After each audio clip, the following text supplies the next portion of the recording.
27వ తారీఖు జరగబోయే MLC candidate ఎన్నికల్లో మనందరం కూడా కృషి చేసి ఆల్పా తాజా గారిని ఎన్డీఏ తరఫున తెలుగు మెజార్టీగా గెలిపించాల్సి ప్రార్థిస్తున్నాం, కోరుతున్నాం.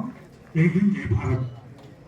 కుటుంబ సభ్యులందరికీ కూడా నమస్కారాలు. ఆల్రెడీ ఈ కార్యక్రమం యొక్క ముఖ్య ఉద్దేశం నాకంటే ముందు మాట్లాడిన పెద్దలందరూ కూడా మీ అందరికీ కూడా తెలియజేస్తున్నారు.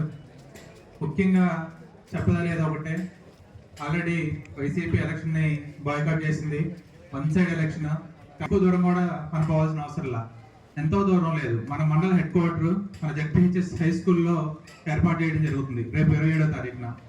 మనం కనుక వచ్చిన వాళ్ళందరినీ కూడా ఆ బ్యాలెట్ బాక్స్ దగ్గరికి తీసుకెళ్తే మనం సక్సెస్ అయినట్టే అని చెప్పేసి ఈ సభ రాష్ట్ర కార్యనిర్వాహక కార్యదర్శి నాగోత్ చౌరయ్య గారికి, అలాగే పట్టభద్రుల ఎన్నికల నకరికల్లు మండల ఆత్మీయ సమావేశానికి ముఖ్య అతిథులుగా విచ్చేసిన పెద్దలు, పూజ్యులు, గౌరవ శాసనసభ్యులు శ్రీ కన్నా లక్ష్మీనారాయణ గారికి చేసి అత్యధిక మెజార్టీతో గెలిపించుకోవాల్సిందిగా కోరుచున్నాం. ముఖ్యంగా ఈ 30 మంది ప్రతినిధులు ఒక వాట్సాప్ గ్రూప్ క్రియేట్ చేయండి.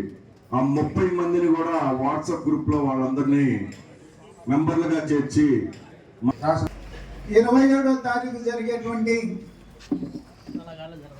పట్టభద్రుల శాసన మండలి ఎన్నికల సందర్భంగా మనం 30 మందికి ఒక పార్టీ నాయకుడిని పెట్టుకొని ఆ 30 మంది ఓటర్స్ ఎవరైతే ఉన్నారో ఆ 30 మందిని పోలింగ్ రోజు పోలింగ్కి తీసుకొచ్చి ఏపించేలాగా ఇవాళ నుంచి మనం పనిచేయాల్సిన అవసరం ఉంది.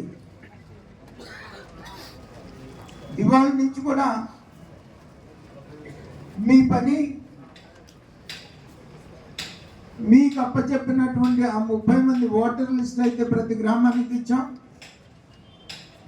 మరి ఎవరెవరైతే పేర్లు మీరు 30 ఇచ్చారో ప్రతినిధుల పేర్లు ఆ 30 మందిని అలాట్ చేసుకొని వాళ్ళు ఊళ్ళో ఉన్నారా, ఊళ్ళో లేకపోతే ఎక్కడున్నారు, ఏం చేస్తున్నారు, ఎక్కడ ఉద్యోగం చేస్తున్నారు, హైదరాబాద్లో చేస్తున్నారా, బెంగళూరులో చేస్తున్నారా, చెన్నైలో చేస్తున్నారా, ఎక్కడ చేస్తున్నారు అనేటువంటిది కూడా నోట్ చేసుకోవాల్సినటువంటి అవసరం ఉంది.